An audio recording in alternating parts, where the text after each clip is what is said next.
Premium fabrics with customized fits, royal look that a man needs. Amarsan Menswear Coimbatore, one store for all styles. அப்பா வந்து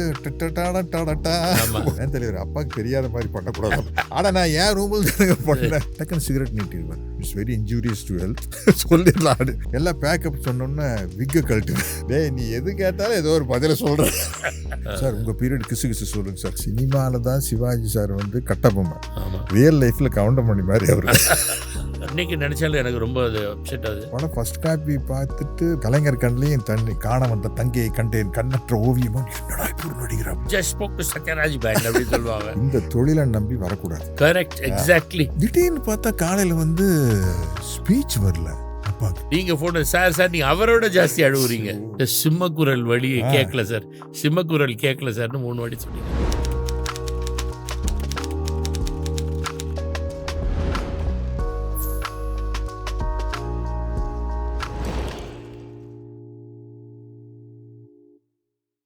சினிமாவில் நிலச்சி நிற்கிறது ரொம்ப கஷ்டம் sir.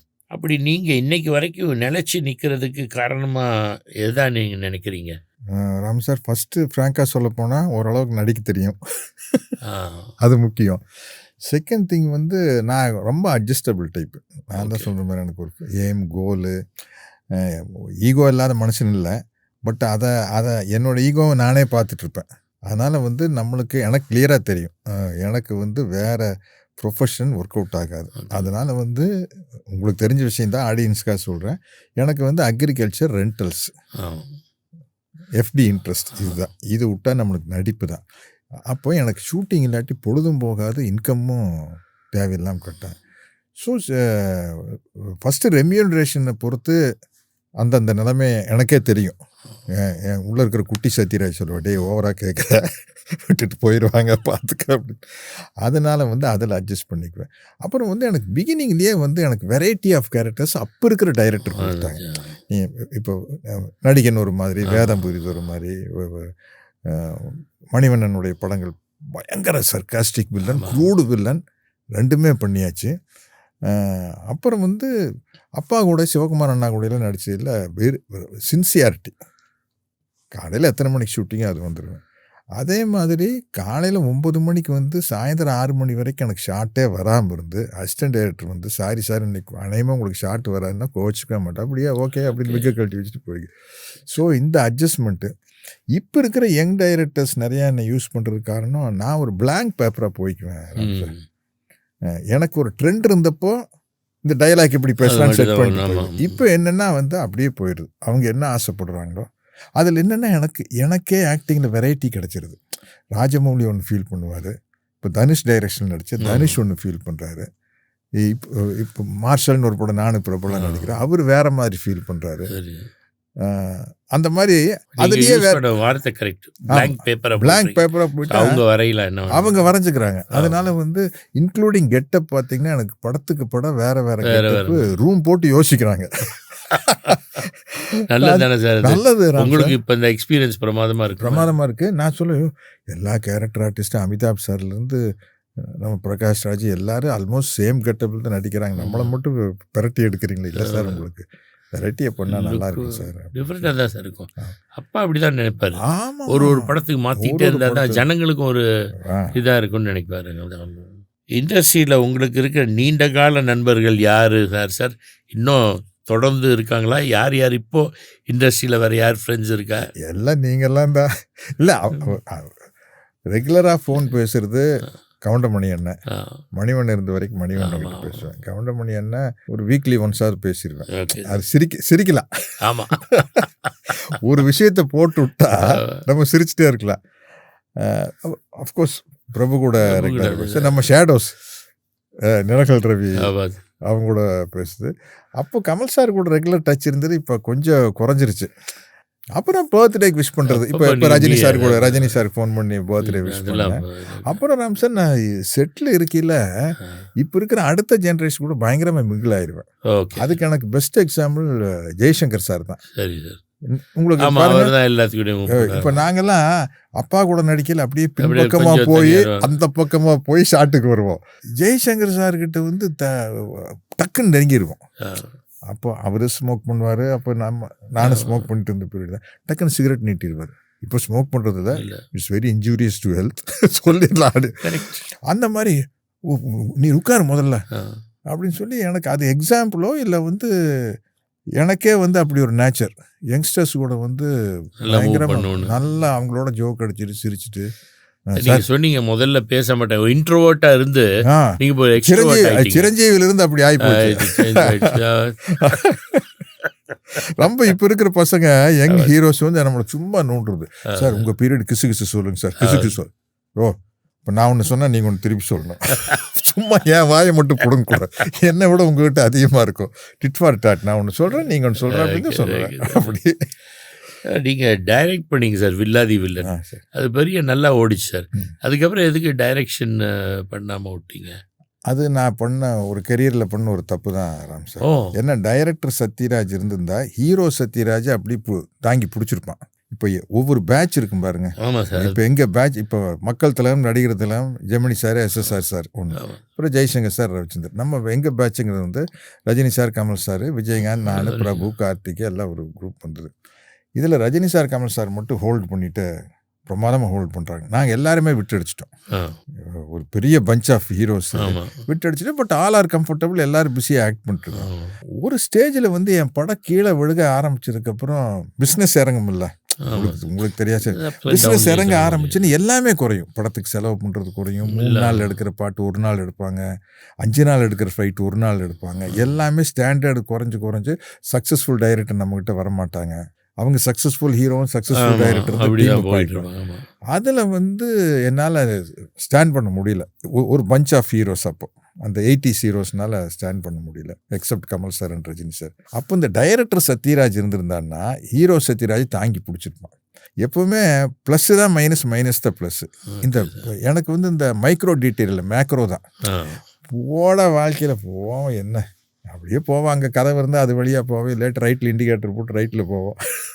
அப்படி இருக்கிறவனால எனக்கு அந்த வில்லாதி வில்லன் முடிச்சுட்டு மாமன் மகள்னு ஒரு படம், கவுண்டமணி அண்ணன், நான், மணிவண்ணன், மீனாத ஹீரோயின், போனால் பிக்னிக் போன மாதிரி இருக்குது.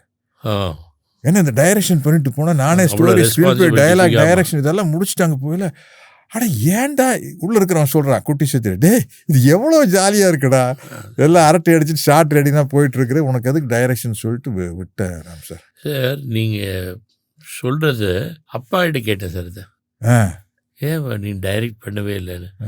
இல்லைப்பா நான் டைரக்ட் பண்ண நான் நடிக்க முடியாது, அது ஃபுல் ரெஸ்பான்சிபிலிட்டி. டைரக்ஷன்னா அது பெரிய கேப்டன் ஆஃப் ஷூட், டைரக்ட் பண்ணி தான் நான் என்னால் நடிக்க முடியாது. நீங்கள் என்ன விட்டுடுங்க, 1 வருஷம் விட்டுடுங்க, நான் 1 வருஷம் பிளான் பண்ணி இன்னும் 1 வருஷம் படத்தை எடுத்து கையில் கொடுக்குறேன், யூ ரெடி 2 இயர்ஸ் எனக்கு கொடுங்கன்னு சொன்னார் அவர். ஐ சார் எப்படி இப்போ 2 இயர்ஸ் நீங்கள் எப்படி சண்முகம் சின்னவர் எப்படி சித்தப்பா ஒத்துக்க மாட்டீங்கடா, அதுக்கு தான் நான் டைரக்ட் பண்ணல, எனக்கு 1 year I need to prepare அப்படின்னு சொன்னார்.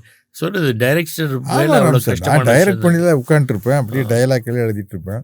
நக்மாவோட காஸ்டியூமர் வருவாங்க, நம்ம கதை சார் சாரி கட்டலாமா சுடிதார் கட்டலாமா, சாரி போட்டிங்க, ஹேர் ட்ரெஸ் சார் நக்மா கொண்டை போடலாமா லூஸாக, அதுக்குள்ளேயே கடுப்பாயிருவோம்.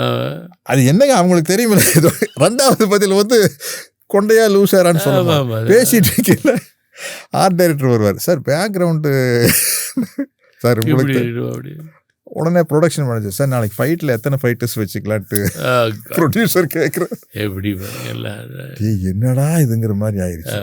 கவுண்டமணி சாருக்கிட்டே மணிவண்ணன் சாருக்கிட்டே உங்களுக்கு ஒரு பெரிய கெமிஸ்ட்ரி பயங்கரமாக இருக்கும். அந்த கெமிஸ்ட்ரி காரணம் வந்து 3 பேருக்கு இருந்த அந்த சட்டையர் ஃபீலிங் தான். கவுண்டமணியனே என்ன சொன்னாலும் கவுண்டர் அடிப்பார், அதுதான் கவுண்டர் மணி ஆயிடுச்சு, கவுண்டர் அடிப்பார். மணிவண்ணன் அப்படி தான், எல்லாத்துக்குள்ள ஒரு டைலாக் இருக்கும். எனக்கும் கூட நானும் ஒரு சொல்லிகிட்டே இருப்பேன். ஒரு தடவை நம்மளுக்கு தலையில் முடியல, பால் ரேட்டு தெரியும். ஒரு தடவை வீட்டுக்கு தான் அடிக்கடி வருவேன். அப்பா பார்க்குவார். அப்பா வந்து என்ன உனக்கு தலையில் இருக்கிற முடியல என்னாச்சுனாரு. போன வாரம் என்னை பார்த்துருக்காரு. அப்பா மாதிரி சர்க்காஸ்டிக்காக பேசுறதுக்கு ஆளே இல்லை. தலைமுடியெல்லாம் என்னாச்சுனாரு. நான் உடனே அப்பா நேற்று வரைக்கும் இருந்தது, இன்னைக்கு வாரையில் கொட்டிருச்சுங்க பாரு. இதே மாதிரி சிரிச்ச, டே நீ எது கேட்டாலும் ஏதோ ஒரு பதில சொல்ற. அந்த ஹேபிட் எங்களுக்கு இருந்தது எங்க 3 பேருக்கு. அதனால சினிமாவில் அது பிரமாதம். அப்பாவும் ரொம்ப என்ஜாய் பண்ணுவார் சார் கவுண்டமணி சார், கவுண்டமணி சந்தித் காமெடி. அவருக்கு அந்த நாகேஷ் தங்கவேலுக்கு அப்புறம் அவர் ரொம்ப என்ஜாய் பண்ணி இந்த கவுண்டமணி செந்தில் காமெடி அந்த தனியாக அந்த காமெடி சேனல் ஒன்று போட்டு வந்துட்டே இருக்கு சார். உட்காந்து ரூம் போனால் உட்காந்து சிரிச்சுக்கிட்டே இருப்பார். பார்த்தா இது பிரமாதம் அவருக்கு 2 பேரும் பண்ணுறது ரொம்ப என்ஜாய் பண்ணுவார். அதான் அது பண்ண. அப்புறம் நம்ம கடைசியாக ஒரு படம் பண்ணார் சார் கஸ்தூர் ராஜாவுக்கு. அதில் மணிவண்ணன் கூட மணிவண்ணன் செந்திலும் கார்லேயே உட்கார வச்சுப்பார் 2 பேரும். எங்கே போகக்கூடாது என் கூட உட்காருங்கன்னு சொல்லி மணிவண்ணன். அப்புறம் நீங்கள் மணிவண்ணன் கூட அவருக்கு ரொம்ப பிடிக்கும் மணிவண்ணன் சார் கிட்ட செந்தில்கிட்ட பேசுறது. அப்புறம் அந்த படம் கூட நீங்கள் பண்ணீங்க. அப்புறம் மணிவண்ணன் மேலே அவருக்கு ரொம்ப பேசுறதும் சரி, அவர் அது ஸ்க்ரீன் ப்ளே பண்ணுறதெல்லாம் அது ஒர்க் அவுட் ஆச்சு. பாக்யராஜ் சாருக்கு அப்புறம் மணிவண்ணன் சார் நீங்கள் பண்ண காமெடி மணிவண்ணன் கூட கவுண்டமணி கூட அப்பாவை பார்த்து ரொம்ப என்ஜாய் பண்ணியிருக்காங்க. அப்பா என்ஜாய் பண்ணது ரொம்ப சந்தோஷம். அது அப்பா கூட நடிக்கல, அது ரொம்ப நல்லா இருக்கு எக்ஸ்பீரியன்ஸ். ஏதோ ஒன்று கிண்டல் அடிச்சுட்டே இருப்பார் அவர். நான் எல்லாம் சொல்லுவேன் அப்பா பற்றி வேற இன்டர்வியூல இல்லை, நீங்கள் சினிமாவில் தான் சிவாஜி சார் வந்து கட்டபொம்மை, ரியல் லைஃப்பில் கவுண்டமணி மாதிரி அவர் சர்க்காசம் டு த கோர், கண்டினியூஸாக ஜோக் அடிச்சுட்டே இருப்பார். சரிங்க, கவுண்டமணி மணிவண்ணன் சார் கூட கெமிஸ்ட்ரி பற்றி சொன்னீங்க சார். ஆனால் என்னென்னா அது வெளியே வந்தோன்னே ரொம்ப ஆழமான கருத்துள்ளதெல்லாம் சிலதெல்லாம் பேசுவீங்க. தானாகவே அப்படி வந்துச்சா இல்லை இப்படி இருக்கணும்னு நீங்கள் இன்டர்நேஷ்னலாக நீங்கள் அதுக்காக வெளி காட்டுறதா? அது வெளியில் வந்து கொஞ்சம் ரேஷ்னல் திங்கிங் பேசுகிறது காரணம் ஒரு ஒரு பெரியாரிஸ்ட் தான். பெரியார் புக் படித்ததில் வர ஒரு ரேஷ்னல் திங்கிங்கு. நான் 2 சைடு கொஞ்சம் ட்ராவல் பண்ணியிருக்கிறேன் சார்.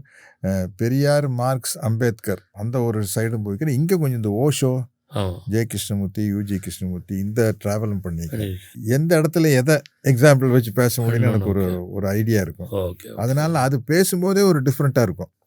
மற்றவங்க பேசுகிறத விட வேற ஒரு கண்டென்ட் வந்துடும் உள்ள. அது நீங்க ஒரு டீப்பா பட் உள்ள இருக்கு, அது டெப்த் இருக்கு. அப்பப்போதான் எடுத்து விடுறது வெளியே. இல்ல அந்தந்த ஸ்டேஜில் இப்போ நம்ம போய் பெரியார் ஸ்டேஜுக்கு போகல பேசுறது அப்படியே அது மாதிரி ஒரு சினிமானுடைய ஆடியோ ஃபங்க்ஷன்ல பேச முடியாது இல்லையா? ஆடியோ ஃபங்க்ஷன்ல பேசுறது அந்த இடத்துல வேற விஷயங்கள் பேசுறது. Correct sir, right. படங்களை பற்றி சொல்லும்போது 9 ரூபாய் நோட்டும் பெரியாரும் அந்த 2 படமும் ஒரு வாழ்க்கையில் ஒரு மைல் ஸ்டோன் மாதிரி 2 அந்த படங்கள். அது 2 படத்தை பற்றி கொஞ்சம் சொல்லுங்கள் சார். நான் ஒரு 250 ஃபிலிம்ஸ் ஆக்ட் பண்ணுறது, எல்லா படத்துலையும் ஆக்ட் பண்ணுறது சந்தோஷமான விஷயம் தான். பட் ப்ரௌடாக ஃபீல் பண்ணுறது பெரியார் தான். ஏன்னா வந்து அப்பா ஆசைப்பட்ட கேரக்டர். கரெக்ட், எக்ஸாக்ட்லி கரெக்டாக சொல்லிட்டீங்க.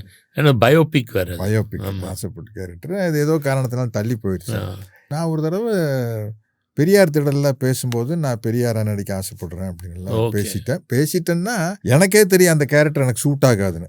என் face, height, so many things are தேர்.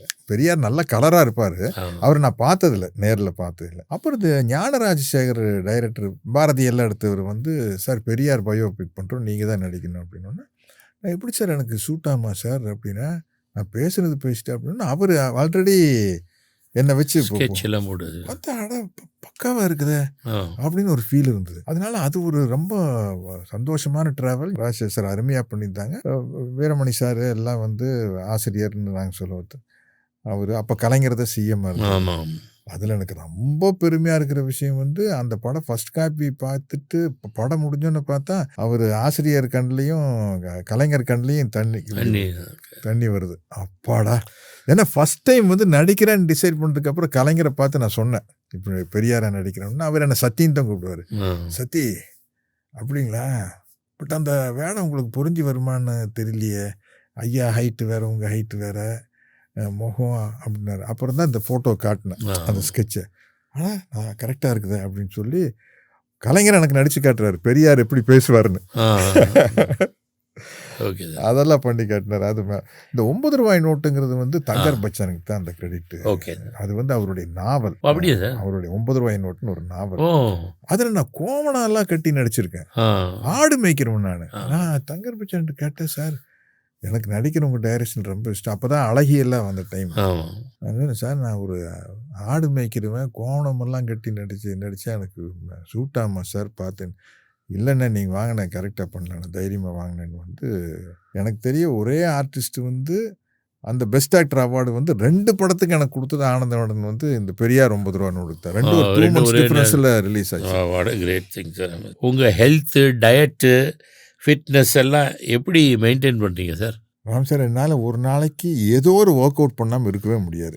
நீங்கள் அப்போ எனக்கு தெரிஞ்சு ஆமாம், நம்மளை அப்போவே ஒர்க் அவுட் பண்ணுவீங்க நீங்கள். எனக்கு ஒர்க் அவுட் பண்ணி முடிச்சதுக்கப்புறம் தான் எனக்கு பெரிய ஹாப்பியாக இருக்கும். அப்புறம் இப்போ ரீசெண்டாக இந்த யூடியூப் எல்லாம் வந்ததுக்கப்புறம் தான் படித்தா அதில் வந்து ஹாப்பி ஹார்மோன்ஸ் கிரியேட் ஆகுது, அந்த எக்ஸசைஸ் செரட்டோனின், டோப்பமின், சம்திங் சொல்கிறாங்க இல்லையா. காலையில் ஃபஸ்ட்டு வந்து நம்ம வந்து ஒரு சாதனை பண்ணிட்டோம்னா நம்மளுக்கு ஒரு சந்தோஷம் இருக்கும்ல. அது சத்யராஜ் சூப்பர்டா, அதே மாதிரி தான். அது வந்து நான் இப்போ எனக்கு 71 இயர்ஸ் ஆச்சு. நான் ஒரு 20 மினிட்ஸுக்குள்ள 100 புஷ்அப்ஸ் போட்டுருவேன். ஸ்ட்ரெயிட் புஷ்அப்ஸ் 100 புஷ்அப்ஸ், 15, 12, 20 அப்படி பிரேக் பண்ணி பண்ணது. இதுக்கு நடுவில் வந்து ஸ்குவாட்ஸ் போட்டுருவேன். ஓகே. ஸோ இது எல்லாம் முடிச்சுட்டு வந்து ஒரு 10 to 20 மினிட்ஸ் வந்து செல்லெல்லாம் சைலண்ட்ல போட்டு முடிஞ்ச அளவுக்கு வாட்சிங் த ப்ரீதிங் வாட்ச் பண்ணுறது. எந்த சிச்சுவேஷன் நம்மளுக்கு பிடிக்காத சிச்சுவேஷன் லைஃப்பில் உருவாயிட்டே இருக்கும், அதுக்குள்ளே நம்ம எப்படி ஒரு ஹாப்பினஸ்ஸை செட் பண்ணிக்கிறது அப்படிங்கிறது கீனாக மைண்டில் இருந்துகிட்டே இருக்கும். இப்போ ராம் சார் கூட உட்காந்துருக்குறோம், இன்டர்வியூ பண்ணிருக்கிறோம், இதை என்ஜாய் பண்ணுவோம். அப்புறம் சின்ன சின்ன ஜென் இதெல்லாம் இருக்குது, கொஞ்சம் ஸ்லோ ஸ்பேஸில் பண்ணுறது. இப்போ ஃபஸ்ட்டு காலையில் இருந்துச்சுன்னு நம்ம ப்ரஷ் பண்ணுறோம், நீங்கள் யோசிச்சு பாருங்க, நம்மளை அறியாமல் அப்படி தான் பண்ணுறோம், அதான் மெது. ஓகே. அப்புறம் நம்ம சினிமா பாட்டுகளை உங்களுக்கு வந்து ரிலாக்ஸ் எல்லா ஐடியாலஜியும் இருந்து ஒரு சைடு மக்கள் தனம், நெஞ்சம் உண்டு, நேர்மை உண்டு, ஓடு ராஜா அப்படிங்கிறதுல வந்து ஒரு வேகம் இருந்தா, நாளும் நடந்து சட்டி சுட்டதடா பாட்டில் வந்து என்ன பிறக்கும் முன்னே இருந்த உள்ளம் இன்று வந்ததடா, இறந்த பின்னே வரும் அமைதி வந்து விட்டதடா, கண்ணதாசன் லைன். நம்ம ஒரு பெரிய என்லைட்டன் ஃபெலோ இல்லை, ஒரு என்லைட்டன்ட் ஸ்டேஜுக்கு கொண்டு போகும் கண்ணதாசனுடைய இந்த வரிகள் எல்லாம். உங்க டெப்த்துக்கு ஃபீட் பண்ணுது, டெப்த்துக்கு போனால் போட்டு பாட்டு அது என்ன அதுக்கு மேலே உங்களுக்கு. ஸோ இந்த ரெண்டு சைடு வந்து நம்ம ஓடணுங்கிற வேகம் இருக்குது, நம்ம சைலண்டாக இருக்கணுங்கிற ஒரு ரெண்டு தாட்டு வந்து நம்ம சினிமா பாட்டிலே இருக்குது. அது எஸ்பெஷலி 60s சாங். ஒரு நாள் நைட்டு குன்னூர்லேருந்து பிரபு ஃபோன் பண்ணார், ஃபோன் அழுவ ஆரம்பிச்சிட்டார். இதுக்கு என்னால் பேச முடியல, சத்யராஜ் கொடுக்குறேன்னா நீங்கள் ஃபோனை சார் நீங்கள் அவரோட ஜாஸ்தி அழுவுறீங்க. எனக்கு இன்னைக்கு நினச்சாலும் எனக்கு ரொம்ப அது அப்செட் ஆகுது. 2 பேரும் இப்படி அழுவுறீங்கன்னு என்ன ஆச்சுன்னா, அப்புறமா கொஞ்சம் நேரம் கழிச்சு என்ன ஆச்சு அந்த குன்னூரில் உங்களுக்கு அப்பா கூட நீங்கள் தான் உங்கள் கூட தான் ஷூட்டிங், உங்கள் படம் தான் சத்யா மூவிஸ் படம்னு நினைக்கிறேன். அப்பா 3 ஒரு படம், அந்த படம் முத்துக்கள் 3 சுந்தரராஜன் படத்தில். அப்பா நான் பாண்டியராஜன் அப்பா அம்மா 2 பேரும் இருந்தாங்க, நல்லா ஜாலியாக இருந்துட்டு ரகலை பண்ணிட்டு அப்பா கூட ஷூட்டிங். நான் தான் சொல்ல பாருங்க, அவர்கிட்ட சிரிச்சிட்டு கலாட்டா பண்ணிட்டு நான் அப்போ ஒரு டெய்லி 1000 ஸ்கிப்பிங் பண்ணுவேன். பிரபு கிட்ட கேட்டிருக்காரு, அவன் ஸ்கிப்பிங் எல்லாம் பண்ணுறாரு. பிரபு என்கிட்ட, ஏன் தலைவர் அப்பாவுக்கு தெரியாத மாதிரி பண்ணக்கூடாது. ஆனால் நான் ஏன் ரூமில் தானே பண்ணேன், குன்னூரெல்லாம் சைலண்ட்டாக இருக்கா, அங்கே திம்முன்னு சத்தம் கேட்டிருக்கு அவர் ரூமில். என்கிட்ட கேட்டார் என்ன சவுண்டுனாரு, இல்லைப்பா நான் ஸ்கிப்பிங் பண்ண. பிரபு பிடிச்சிட்டாரு. திடீர்னு பார்த்தா காலையில் வந்து ஸ்பீச் வரல அப்பாவுக்கு. எனக்கு பயங்கரமாக அழகு வந்துருச்சு. என்னடா இது, நம்ம யார் வசனத்தை பேசி பழகணும், அவருக்கு ஸ்பீச் வரல. பிரபுக்கு ஃபோன் பண்ணால் அவர் எங்கேயோ ஷூட்டிங்லேருந்து வந்துட்டார். அப்போ செல்ஃபோன் இல்லை, அப்போ அவர் பேச அழுகிறாரு. நான் எங்கிட்ட கொடுத்த என்னாலையும் பேச முடியல. எனக்கு ஞாபகம் இருக்குது சார், நீங்கள் ஃபோனில் என்ன சொன்னீங்க, சிம்மக்குரல் வழி கேட்கல சார், சிம்மக்குரல் கேட்கல சார்னு 3 வாட்டி சொன்னீங்க. அப்புறம் டாக்டர் பக்த வச்சுலாம் அவங்க வந்து டாக்டர் என்னன்னு கேட்டேன், என்னன்னு சொல்ல முடியாதுங்க, வேற ஹெல்த்துக்கெல்லாம் ஒன்றும் இல்லை, பட் ஸ்பீச் எப்போ வரும்னு சொல்ல முடியும். அது இன்னும் வேற போயிட்டேன். அடுத்த நாள் அப்பா பார்க்கறக்கா போகிற, கதவை திறந்தா வாடா அப்படி ஸ்ட்ரோக் வந்துருக்கு. நெக்ஸ்ட் டேல வந்து என்ன பயந்துட்டியா, எதுக்கு அப்படி அழுத, அப்படி என்ன வம்பா இருக்கு, எதுக்கு அப்படி அழுதானா ஸ்ட்ரோக் வந்துருச்சு. இம்யூனிட்டஸ் நெக்ஸ்ட் டேவே சரியா போச்சு, சரியாயிடுச்சு. வந்து அப்புறம் படத்தை முடிச்சுட்டு 12 ஹவர்ஸ்ல சரியாயிடுச்சு. அதுக்கப்புறம் தான் புதிய வானம் ஆக்ட் பண்ண, சத்யா மூவிஸ், ஜல்லிக்கட்டு எம்ஜிஆர் சிஎம் இருந்தார். ஆமா, அப்போ இதுல வந்து ஃபோன் வந்து பக்தவச்சந்திரன் கீழே ஒரு பப்ளிக் ஃபோன் இருக்கும், சின்ன ஹாஸ்பிட்டலில் இருந்துச்சு இல்லை சார். அப்போ அதுக்கு முதல்வர் ஆஃபீஸ்லேருந்து அந்த பப்ளிக் ஃபோனுக்கு பண்ணுறாங்க. ஃபோன் பண்ணி ஜானகி ஃபோன் பண்ணி அம்மாவே என்னெல்லாம் பேச சொன்னாங்க. டென்ஷனான டைம் அது 2 days இல்லை சார். இந்த ஸ்டேஜில் லைஃப்லேயும் கரியர்லேயும் என்ன எதிர்பார்க்குறீங்க சார்? சார் கெரியரை பொறுத்த வரைக்கும் போகிற வரைக்கும் அப்படியே போட்டோம். கெரியர் முடியும் போது ஃபைட் பண்ண முடியாது சினிமா கூட. லைஃப்பில் வந்து மனசை ரொம்ப பக்குவமாக வச்சுக்கணும். நான் முதல்ல சொன்ன மாதிரி இருக்கிற சிச்சுவேஷனுக்குள்ளே ஒரு ஹாப்பினஸ்ஸு. நம்மளுக்கு ஏஜ் ஆக நம்ம மைண்ட் ரொம்ப ரிஜிட் ஆயிரும். அப்புறம் அடுத்த ஜென்ரேஷன் வந்து அவங்களும் ரிஜிட் ஆகிடுவாங்க. ஸோ இதை மைண்டில் நம்ம ஏற்றிக்கிட்டு இருக்கிற இடத்துல நம்ம வந்து ஒரு என்டர்டெயின்மெண்ட்டு க்ரியேட் பண்ணிட்டு, எனக்கு அதனால தான் வந்து இந்த work out it's not a kind of meditation, but ஒரு சைலன்ஸாக இருக்கிறது. டிவி வந்து ஒரு பெரிய கிஃப்ட். இந்த மீடியாங்கிறது வந்து பெரிய கிஃப்ட்டு. எக்கச்சக்க ப்ரோக்ராம், ஏகப்பட்ட web series, variety of stories. So நம்மளுக்கு வந்து இப்போ பொழுது போகிறதுக்கு பிரச்சனையே இல்லை. ஒரு காலத்தில் நம்மளுக்கு வயசாயிருச்சுன்னா அடுத்த ஜென்ரேஷனில் பெருசாக நம்மக்கிட்ட வந்து பேசாத ஒரு சூழ்நிலை உருவான்னு வச்சுங்களேன். இப்போ கிராண்ட் சில்ட்ரன் கூட ஒரு ஏஜ் வரைக்கும் தான் மடியில் தூக்கி உட்கார வச்சுக்கலாம், எல்லாம் பண்ணலாம். அப்படி பெருசாகிட்டா அவங்க ரூட்டில் போயிடுவாங்க. இப்போ வந்து எனக்கு வந்து உண்மையிலேயே இந்த டிவிங்கிறது வந்து ஒரு பெரிய, எனக்கு அதனால ஷூட்டிங் இல்லாமல் இருந்தால் கொஞ்சம் கூட போர் அடிக்கிறதே இல்லை. காலையிலையும் ஒர்க் அவுட் பண்ணுவேன், டிவி பார்ப்பேன், ஈவினிங் ஒர்க் அவுட் பண்ணுவேன். இன்னொரு காமெடி கேட்டிங்கன்னா, நான் சூப்பராக ஃப்ரண்ட் அண்ட் பேக் நடப்பேன். அது ஆக்சுவலி ரொம்ப நல்லது தானே, ரொம்ப நல்லது. நான் டிவி பார்க்கல, டோபமைனுக்குலாம் நல்லது தான். முன்னாடி பின்னாடி நடந்துட்டே பார்ப்பேன். ஆனால் அது பழகின இடத்துல தான் நடக்கணும். நான் என் பெட்ரூம்ல நீங்கள் தெரிஞ்சு அதான் நீங்கள் அதை ஏசி டிவிக்கு முன்னாடி சொன்னீங்க. ஆமாம், 2 தடவை தடால் விழுந்தேன், பின்னாடி நடக்கல. இப்போ அது ப்ராக்டிஸ் ஆகிடும். ஆமாம், அது ப்ராக்டிஸ் ஆயிடுச்சுன்னு வச்சுக்கோங்களேன். டோபமைன் சுரக்குதுன்னு நினைக்கிறேன். அதனால வந்து ஒரு அந்த ஹாப்பி ஹார்மோன்ஸ் வரதுனால நாமளே கிச்சு மூட்டிக்க வேண்டியது வயசாகல. ஹாப்பின்னு சொல்லும்போது பொள்ளாச்சி அப்பாவுக்கு வந்து சுவிட்சர்லாந்து காஷ்மீரோட பொள்ளாச்சி தான் பிடிக்கும். அப்பப்போ போறீங்களா சார் பொள்ளாச்சி? ஊருக்கு போறீங்களா? ஃபங்க்ஷன்ஸ் வெட்டிங்ஸ்க்கெல்லாம் போயிட்டு வருவீங்களா? ஃபங்க்ஷன் வெட்டிங்ஸ் எல்லாம் முடிஞ்ச அளவு போயிடுவேன். சரி சார். பொள்ளாச்சி வந்து நமக்கு பிடிச்ச லொக்கேஷன். குன்னூர்ல வீடு இருக்குது. எனக்கு ரொம்ப பிடிச்ச இடம் வந்து ஹில் ஸ்டேஷன். குன்னூர் பிடிக்கிறதுக்கு காரணம் கோயம்புத்தூர் பக்கம் வண்டிச்சோலைங்கிற இடத்துல தான் எல்லாத்துக்கும் நிறைய ரிலேட்டிவ்ஸ் கசின்ஸ் எல்லாம் அங்கே இருக்காங்க. ஸோ அங்கே போய்க்கிறது. இப்போ சார் சினிமாக்குள்ளே நிறைய பசங்க வராங்கலாம், அவங்க கனவுகளோட ட்ரீம்ஸோடு வராதுங்க. இப்போ அவங்களுக்கெல்லாம் நீங்கள் என்ன அட்வைஸ் இல்லை, என்ன யோசனை, என்ன சொல்லான்னு நீங்கள் நினைக்கிறீங்க? அந்த மாதிரி புதுசாக கனவுகளோடு வரவங்க, வளர்ந்து வரவங்க யங்ஸ்டர்ஸ் எல்லாம் ஃபில்ம் இண்டஸ்ட்ரிக்கு வரவங்ககிட்ட என்ன நீங்கள் சொல்லுவீங்க சார்? எனக்கு அப்போ சிவகுமார் அண்ணா சொன்ன அட்வைஸ் தான், இந்த தொழிலை நம்பி வரக்கூடாது. ஏன்னா இதிலிருந்து நம்ம சம்பாதிச்சு தான் குடும்பத்தை நடத்தணும், இதிலிருந்து சம்பாதிச்சு தான் வந்து தங்கச்சி படிக்க வைக்கணும், கல்யாணம் பண்ணி வைக்கணும் அப்படின்னு பொசிஷனில் இருக்கிறவங்க சினிமாவுக்கு வர்றதுக்கு ரொம்ப யோசிச்சுக்கணும். ஏன்னா இதில் வந்து எப்போ கிளிக் ஆகும், எப்போ ஃபெயிலியர் வரும்னு சொல்லவே முடியாது. ஸோ நீங்கள் சினிமாவுக்கு வரீங்கன்னா உங்களுக்கு apart from the cinema income வேற ஒரு இன்கமுக்கு ஒரு பேக்கப் இருக்கணும். இல்லாட்டி வந்து கஷ்டம், ரொம்ப கஷ்டம். நான் வந்து 40 வருஷமாக எத்தனையோ அசிஸ்டன்ட் டைரக்டர்ஸ், சின்ன கேரக்டர்ஸ் நடிக்கிறவங்க, இவங்க எல்லாரும் வந்து ஃபினான்ஷியலி எவ்வளோ கஷ்டப்படுறாங்கன்னு எனக்கு தெரியும். ரொம்ப மஸ்ட் ராம் சார். மாதமானால் ஃபேமிலி ரன் பண்ணுற அளவுக்கு ஒரு இன்கம் வரணும். அது எப்படி வந்தாலும் சரி. நம்ம அந்த காலத்தில் பார்த்தீங்கன்னா நாகேஷ் சார், பாலச்சந்தர் சார்லாம், ஸ்ரீகாந்த் சாரெல்லாம் அமெரிக்கன் கான்சுலேட்டில் ஒர்க் பண்ணிட்டு இருந்தாங்க. ஒர்க் பண்ணிகிட்டே ஆக்ட் பண்ணிட்டு இவங்கெல்லாம் பேங்க், எல்ஐசி அப்படி. இப்போ அந்த ஒரு சிச்சுவேஷன் இல்லை. எய்தர் உங்களுக்கு வந்து ஒரு ஆன்செஸ்ட்ரல் ப்ராப்பர்ட்டிலேருந்து ஒரு இன்கம் வரணும். ஃபார் எக்ஸாம்பிள் கல்யாணம் ஆயிடுச்சுன்னு வச்சுக்கோங்க, ஒய்ஃபாவது ஏதாச்சும் ஒரு வேலைக்கு போய் அவங்களுக்கு ஒரு ஏர்னிங்ஸ் இருக்கணும், இல்லை உங்களுக்கு வந்து சொந்தமாக ஒரு ஏர்னிங்ஸ் இருக்கணும். இதுதான் ஃபர்ஸ்ட் அட்வைஸ். செகண்ட் அட்வைஸ் அப்புறம் அவங்களுடைய ஹார்ட் ஒர்க்கை பொறுத்தது. ரொம்ப பெருசாக கிளிக் ஆகணும்னா ரொம்ப டீப் திங்க் பண்ணி யாரும் பண்ணாத ஒரு விஷயத்த பண்ணாதான் வந்து பல உதாரணம் சொல்லலாம்.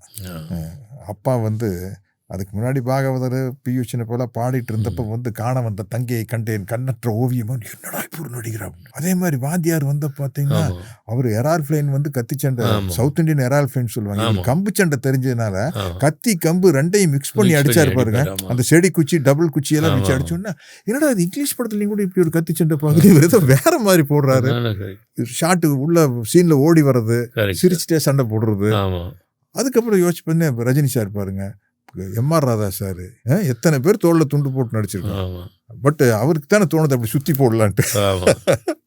அது வந்து அதில் ட்ராவல் பண்ணி கிளிக் ஆகி வருதுங்கிறது ரொம்ப கஷ்டம். அதனால தான் நான் சொல்கிறது, உங்களுக்கு ஒரு பேசிக் இன்கம் இருக்கணும்.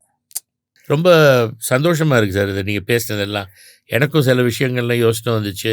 நம்மளுக்கு அப்படியே ஒரு ஃப்ளாஷ்பேக் போட்ட மாதிரி. ஆமாம், எனக்கு அது இந்த ஷூட்டிங்கில் நம்ம உட்காந்து சிரிக்கிறது, சிரஞ்சீவி ஷூட்டிங், நீதி நிழல்லாம் ரொம்ப சந்தோஷம். அது ஒன்று எனக்கே இவ்வளோ கொஞ்சம் உங்க கூட எக்ஸ்பீரியன்ஸ்னா, பிரபு சார் நீங்களாம் பிரதாப் வேற வந்துட்டோம். அவரை எப்போ ஃபோன் பண்ணலாம், டே என்ன எங்கடா just spoke to Sathyaraj band அப்படின்னு சொல்லுவாங்க. ரொம்ப ஜாலியாக அது அதெல்லாம் யோசிச்சு சிரிப்பு வருது. பிரதாப்போட கிண்டலுக்கு என்ன ராம் சார், ஜீவான்னு ஒரு படம் நடிக்கிறேன், எனக்கு 32 இயர்ஸ் தான். பட் அப்போவே முடி கம்மி, எல்லாம் பேக்கப் சொன்னோன்னே விக்கை கழட்டு இங்கே கழட்டோன்னே பல் செட்டு வீட்டில் போய் கழட்டிக்குவியாம்பா. யோ 30 வயசாயாச்சு. அதில் ஜீப் பிரபு சாரோட ஜீப் செகப் ஜீப் தியாகு கேட்ட நம்ம உங்க ஜீப் ஓட்டுவீங்களா? நம்ம ஜிப்சி ஜீப் தான் வந்து ஓட்டு. ஜஸ்ட் ஐம் ஹாப்பி அண்ட் ரொம்ப சந்தோஷம். ஃபர்ஸ்ட்டு உங்களை கேட்டோம், நீங்கள் ஒத்துக்கிட்டீங்க, நீங்கள் வந்தது ரொம்ப ரொம்ப சந்தோஷம். இல்லை எனக்கு என்னென்னா நம்ம இன்டர்வியூங்கும் போது நான் ஃபர்ஸ்ட் இப்போவே நான் அன்கண்ட்ரோல்டாக தான் இருக்கிறேன். ஏகப்பட்ட லெங்க்த்து போயிடும். ஏன்னா சம்படினா வேற, உங்களுக்கு நிறைய தெரியும், எனக்கு நிறைய தெரியும், 2 பேர் ஃபேமிலியும் அப்படி. அதனால பேச ஆரம்பிச்சா இது இன்டர்வியூ பெருசா நிறைய இருக்கு, கேள்வி கேட்டுட்டே இருக்குது. ஓகே ரொம்ப ஷார்ட்டாகவும் இருக்காது, பட் ஸ்வீட்டாக இருக்கணும். அதான் மெயின். ராம் சார் கிட்ட நான் கேட்க வேண்டிய கேள்வி, அப்பா ஃபீச்சர்ஸ் பிரபுவோட உங்களுக்கு தான் அதிகம், நீங்க வந்து ஆக்ட் பண்ண வரல சார்? நான் இப்போ ட்ரெயின் பண்ணல. அப்புறம் எனக்கு என்னன்னா அந்த ஆக்டிங் வந்து அந்த ஃபேமிலி இம்பார்ட்டன்ட். இப்போ சின்னவர் திடீர்னு வந்துட்டாரு, சின்னவர் நினைச்சாரு ஆக்ட் பண்ணணும்னு. அப்புறம் தான் என்ன அறுவடை நாளில் நீ ஆக்ட் பண்ணு, குமாருக்கெல்லாம் ரொம்ப கேட்குறாங்க, ஜிஎம் லிவிங்ஸ்டன். சரி ஆக்ட் பண்ணேன். அவர் இருந்திருந்தாருன்னா ஒருவேளை தொடர்ந்து பண்ணியிருப்பேன் சார். அவர் படம் ஷூட்டிங் ஆரம்பித்து 2-3 months இறந்துட்டார் அவர். தென் ஐ தாட், அப்புறம் உங்களுக்கு தெரியும் அவர் தான் பார்த்துட்டாருலாம். சரி யார் அப்புறம் நடிகர் திலகத்தையும் அப்புறம் இளையத்தில் யார் பார்த்துக்கிறது அவங்க ஃபேமிலின்னு அப்படியே விட்டேன் sir. I got funked also sir. அவர் எல்லாம் பார்த்துட்டு இருக்கும்போது நம்மளால அது பார்த்துக்க முடியாது, பல விஷயங்கள் இருந்துச்சு, இஷ்யூஸ். சரி அதெல்லாம் பேர் பண்ணிட்டு இதை கான்சென்ட்ரேட் பண்ண முடியுமான்னு தெரியும் சார். எனக்கு ஆக்சுவலாக சார் டைரக்டர் ஆகணும்னு விருப்பப்பட்டேன் சார். நான் அதுதான் அவர் சண்முக சார் என்ன சொன்னேன், எங்களுக்கு 86 அந்த ஜூனோட நம்ம அந்த ஐடி சில இஷ்யூஸ்லாம் இருந்துச்சு, அதெல்லாம் முடிச்சுட்டா 87 நீங்கள் சிவாஜி ப்ரொடக்ஷன் படாமல் நான் டைரக்ட் பண்ணுறேன். அதான் நான் பேசிட்டேன், நான் பிரபு ஆக்டர்னு I will become a director. அவங்க நான் ஜோக் கூட பண்ணிடுறேன். மணி எல்லாம் எங்களோட காலேஜில் படித்தவங்க, ஸோ அப்போ கூட சொல்லுவேன், நான் டைரக்டராக எல்லாத்துக்கும் இவங்களுக்கெல்லாம் I give competition to Mani Ratnam சொல்லுவேன். நான் அந்த திங்கிங்கில் தான் இருந்தேன். அண்ட் எனக்கு ரொம்ப இது என்ன, இந்த புக்ஸ் எல்லாம் படிக்கிறது ரொம்ப ஆசை. ஸோ ஆல்ரெடி அது ஒரு தாட் ஃபார்ம் ஆகிடுச்சு சார் எனக்கு, டைரக்டர் ஆகலான்னு நினைச்சேன். ஏன்னா நம்ம சிதம்பரம் ஷிப்பில் சிரஞ்சீவி போயிட்டு வந்தோம் 15 days ஒன்றா இருந்தோம். அன்னைக்கு ஏதோ நைட் நம்ம ஒரு எல்லாரும் டான்ஸ் ஆடையில உங்களுக்கு ரொம்ப கிரேஸ்ஃபுல்லாக இருந்தது. சில பேருக்கு ஒரிஜினலாகவே பாடியில், பிரபுக்கு இருக்காது. பிரபு நம்ம 2 பேருக்கும் நேச்சுரல் கிரேஸ் வந்து டான்ஸ் ஆடுறது வேற, 1 2 3 ரைட் லெஃப்ட் ரைட் வேற, பாடியிலேயே ஒன்று இருக்கும். ஒண்ணுமே இருக்காது. வசந்த மாளிகையில அப்பா வந்து சாதாரண ஸ்டெப், சும்மா இந்த சொர்க்கம் பக்கத்தில் 2 கால் மட்டும் அப்படி பண்ணுவாரு. அதுல ஒரு ஸ்டைல் இருக்கும். அது மாதிரி நான் அந்த டான்ஸை வாட்ச் பண்ணுறப்போ நினைப்பேன், நோஸ் ஐஸ் எல்லாமே வந்து அப்படி இருந்தது, இவரே ஆக்ட் பண்ண முட்டாருன்னு. Thank you sir. நீங்கள் தான் ஃபர்ஸ்ட் ட்ரூலி ராமுக்கு வந்த கெஸ்ட்டு சார். எனக்கு ரொம்ப சந்தோஷம். திருப்பி மீட் பண்ணுவோம் இன்னொரு நல்ல டைமில். Thank you very much sir. ரொம்ப சந்தோஷம். ரொம்ப சந்தோஷம் சார்.